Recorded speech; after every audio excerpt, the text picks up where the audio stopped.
masih dalam suasana duka ya. Jadi kita tahu kan sosok Vidi itu biasa kita lihat tuh di menghibur masyarakat tuh di berbagai media sosial ya, kemudian di podcast, kemudian di TV semuanya. Terus kemudian lagu-lagunya juga banyak orang-orang tahu. Kemudian yang kita lihat dia selalu ceria ya, kayak tidak ada sakit, kayak happy gitu ya. Nah, jadi yang saya tahu untuk perjalanan beliau itu kan waktu tahun 2019 itu beliau cek ternyata beliau terdeteksi ada masalah di ginjalnya. Awalnya itu setahu saya karena hipertensi. Bukan, awalnya itu kalau nggak salah dia kasusnya itu THT. Oh iya, suaranya THT. hilang. Terus habis itu dia cek ternyata di ginjal ada masalah. Nah, kemudian dilakukan operasi yang dia bilang kena kanker ginjal. Jadi kanker ginjal itu kan adalah suatu kanker yang disebabkan oleh sel-sel ginjal yang biasanya dia menyelimuti dari tubulusnya. Nah, ginjal itu kan fungsinya itu satu, dia untuk menyaring toksin dalam darah ya. Terus kedua berhubungan dengan elektrolit sama cairan. Ketiga untuk pembentukan urin. Keempat itu dia berhubungan dengan hormon. Terus untuk salah satu fungsinya juga mempengaruhi atau berhubungan dengan pembentukan sel darah merah, sama berhubungan dengan tekanan darah biasanya. Nah, kanker ginjal itu kan ada stadium 1, 2, 3, dan 4. Kalau untuk stadium 1 biasanya itu tumornya itu lebih kecil sama dengan 7 cm. Nah, kalau untuk stadium 2 itu lebih besar sama dengan 7 cm. Nah, stadium 3 itu udah biasanya terkena pembuluh darah sekitar atau penyakit lambung sekitar. Nah, untuk stadium 4 itu biasanya udah menjalar ke organ-organ lain ya. Nah, untuk prognosisnya itu untuk stadium 1 itu biasanya 90%. Untuk stadium 2 itu 75-85%, stadium 3 50-70%. Nah, untuk stadium 4 itu 10-20% biasanya. Nah, biasanya prognosisnya untuk dalam jangka waktu 5 tahun biasanya. Nah, untuk beratnya berapa lama, terus bertahan berapa lama itu tergantung dari usia, dari pola hidup, pola makan, terus keadaan si pasiennya sendiri, terus adakah penyakit lain atau penyulit ya. Nah, kalau ditanya gejalanya apa sih? Nah, hampir kasus-kasus kanker ginjal itu kadang-kadang nggak ditemukan gejala di awal itu, jadi nggak ada gejala apa-apa. Kadang-kadang banyak orang ditemukan sekedar hanya medical check up iseng atau ngecek-ngecek ternyata kok ada masalah gitu. Nah, biasanya kalau ditanya penyebab yang paling sering itu biasanya kalau ini penyebab ya, kalau ada biasanya itu kalau ada darah dalam urin, terus habis itu pinggangnya sering sakit biasanya, terus habis itu ada benjolan pada perut. Nah, terus kadang-kadang itu demam, si os demam tapi nggak jelas nih demamnya naik turun nggak kenapa-napa demam misalnya.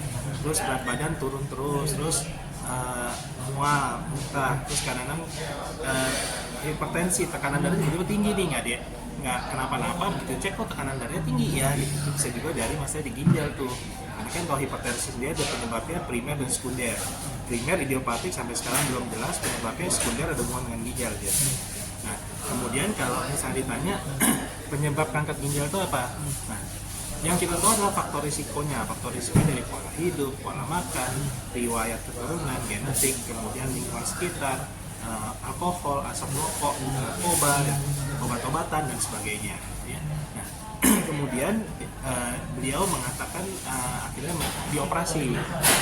Biasanya yang dioperasi itu biasanya ada yang parsial, ada radikal. Kalau parsial itu berarti tumornya aja yang diangkat. Nah, kalau radikal sama ginjalnya diangkat. Nah, kebetulan beliau itu dilakukan radikal, berarti jelas ginjalnya diangkat satu. Nah, terus kemudian diharapkan untuk kontrol setiap 6 bulan. Kebetulan waktu itu pas COVID, jadi beliau nggak bisa kontrol lagi ke Singapura. Akhirnya kontrolnya kan di sini ya, sama aja bagus juga gitu. Tapi akhirnya setelah itu yang saya tahu beliau kontrol lagi sudah tahun 2020 atau 2023 ya, ternyata loh, itu di PET scan katanya ditemukan lagi sel kanker yang sama gitu loh. Tapi di mana nih? Menjalar ke ginjal satu lagi atau bukan? Ternyata enggak, tetap di tempat yang tadi. Kan ginjalnya diangkat, tapi ternyata di jaringan sekitarnya selnya ada di situ, berarti metastase dia, ya kan? Nah, terus, ini kanker ginjal itu sendiri kan ada berapa tipe ya? Jadi ada BCC, ada TCC, ada Wilms tumor, ada sarkoma. Nah, kalau yang paling sering 85-90% itu adalah RCC. Jadi renal cell carcinoma biasanya yang paling banyak ya. Nah, setelah beliau begitu akhirnya yang saya tahu Vidi sempat shock tuh waktu dia tahu wah ternyata metas ya. Nah, tapi untuk kasus-kasus cancer itu semangat hidup itu sangat berpengaruh. Support dukungan dari orang sekitar ya. Kebetulan terus pembawaan beliau itu emang dianjurkan untuk tidak stres karena kalau stres kan imun tubuh semua turun gitu kan. Makanya beliau selain menjaga pola hidup, pola makan, kemudian beliau coba mencari berbagai aktivitas yang positif. Terus habis itu jadi yang beliau rasakan itu semangat hidup sama support dari orang-orang sekitarnya gitu. Kebetulan waktu itu sempat beliau terkena pneumonia kan. Nah, kalau misalnya kasusnya kanker ginjal otomatis kan dia akan menekan imun tubuh, jadi imun tubuh dia akan drop banget. Nah, sedangkan untuk ada pneumonia otomatis akan memperberat si penyakit ya, karena imun tubuh drop untuk infeksi virus, bakteri segala macam akan lebih susah ditangani ya.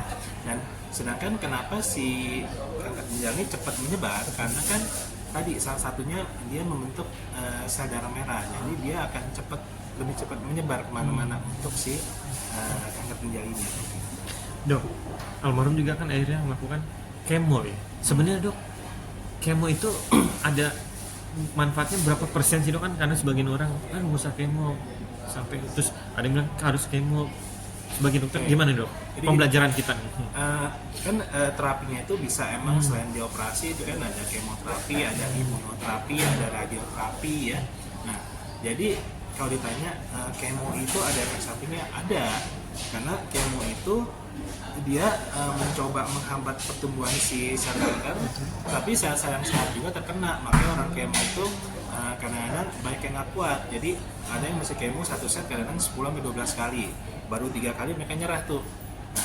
Nah, mereka nyerah terus kemudian jadi akibatnya jadi ya mengancam nyawa jiwa. Tapi masalahnya karena kemonya nggak diterusin. Kenapa? Karena kemo itu kan karena sel-sel yang sehat juga terkena, jadi biasanya timbulnya itu mual, muntah, rambut rontok, kulit kayak kebakar dan sebagainya ya.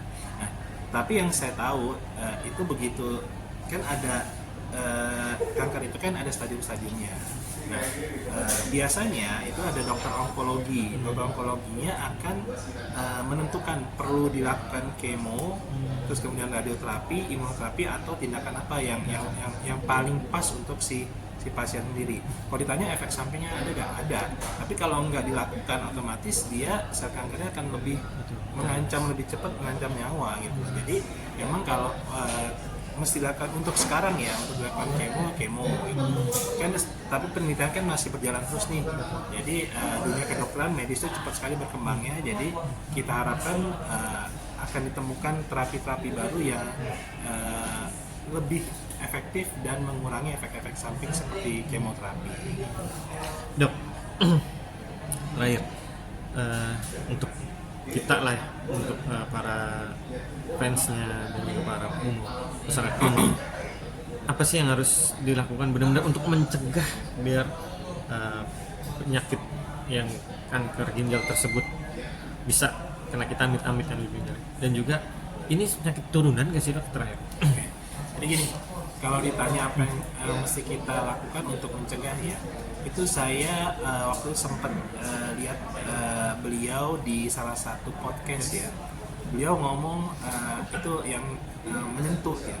Jadi emang beliau mungkin sebagai dia memberitahu ke masyarakat, ke fans dia juga termasuk kita yang nonton itu kayak tertampar gitu loh. Jadi dia bilang karir dia selama 12-13 tahun dia ngumpulin semua, maksudnya dia ekonomi bagus semua, tapi ternyata nggak ada gunanya. Dia bilang waktu kita sakit dia bilang itu benar-benar nggak ada gunanya. Jadi kerja non-stop capek, ternyata begitu sakit nggak ada gunanya dia bilang. Dan saat itu dia bilang di hotel langsung ingat sama Allah, dia sholat dia bilang. Nah dia saat itu dia bilang semenjak itu dia rajin sholat. Jadi itu kayak ngingetin kita gitu ya, maksudnya jadi apa yang mesti dilakukan gitu. Nah satu, otomatis pola hidup sehat, pola makan sehat, terus habis itu olahraga teratur, tapi jangan yang terlalu over ya. Kemudian jangan lupa stress management. Jadi maksudnya kan banyak sekarang tekanan di kehidupan sekarang tuh, tekanan ekonomi, tekanan dari sosial ya, tekanan keluarga segala macam. Nah kayak dibilang dia juga kayak mesti berusaha, karena kayaknya kita dituntut untuk selalu sempurna gitu loh. Nah itu tekanan itu otomatis akan menimbulkan stres. Nah yang paling penting kita mesti menjaga supaya manajemen stresnya kita atur supaya nggak stres kita itu, karena stres itu pengaruh ke semua imun tubuh. Nah kemudian jangan lupa selain itu medical check up. Jadi jangan takut nih check up, kalau bisa setahun sekali check up, kalau mau setahun 2 kali ya boleh-boleh aja ya, tapi minimal setahun sekali tuh check up, karena untuk check up tuh kita tahu deteksi dini, karena yang paling penting adalah deteksi dini. Karena untuk deteksi dini kayak tadi stadium 1, 2, 3, 4, di tahun stadium 1 prognosisnya 90%, kan lebih bagus gitu ya. Jadi yang paling penting itu. Nah, terus kemudian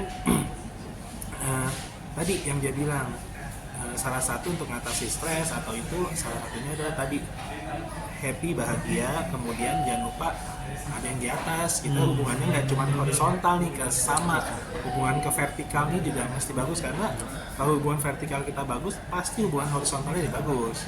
Kalau hubungan horizontal bagus belum tentu vertikal kan bagus kan. Jadi beliau sudah mengingatkan sebenarnya.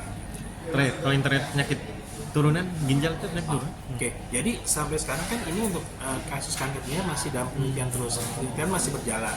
Tapi tadi yang kita tahu adalah faktor resikonya. Faktor resikonya salah satunya emang ada riwayat dari herediter. Kan ada yang Wilms tadi, yang Wilms itu dari anak-anak sudah terkena sakitnya gitu. Nah jadi sampai sekarang masih berjalan penelitiannya, tapi faktor risikonya salah satunya dimasukkan ke dalam situ. Terima kasih.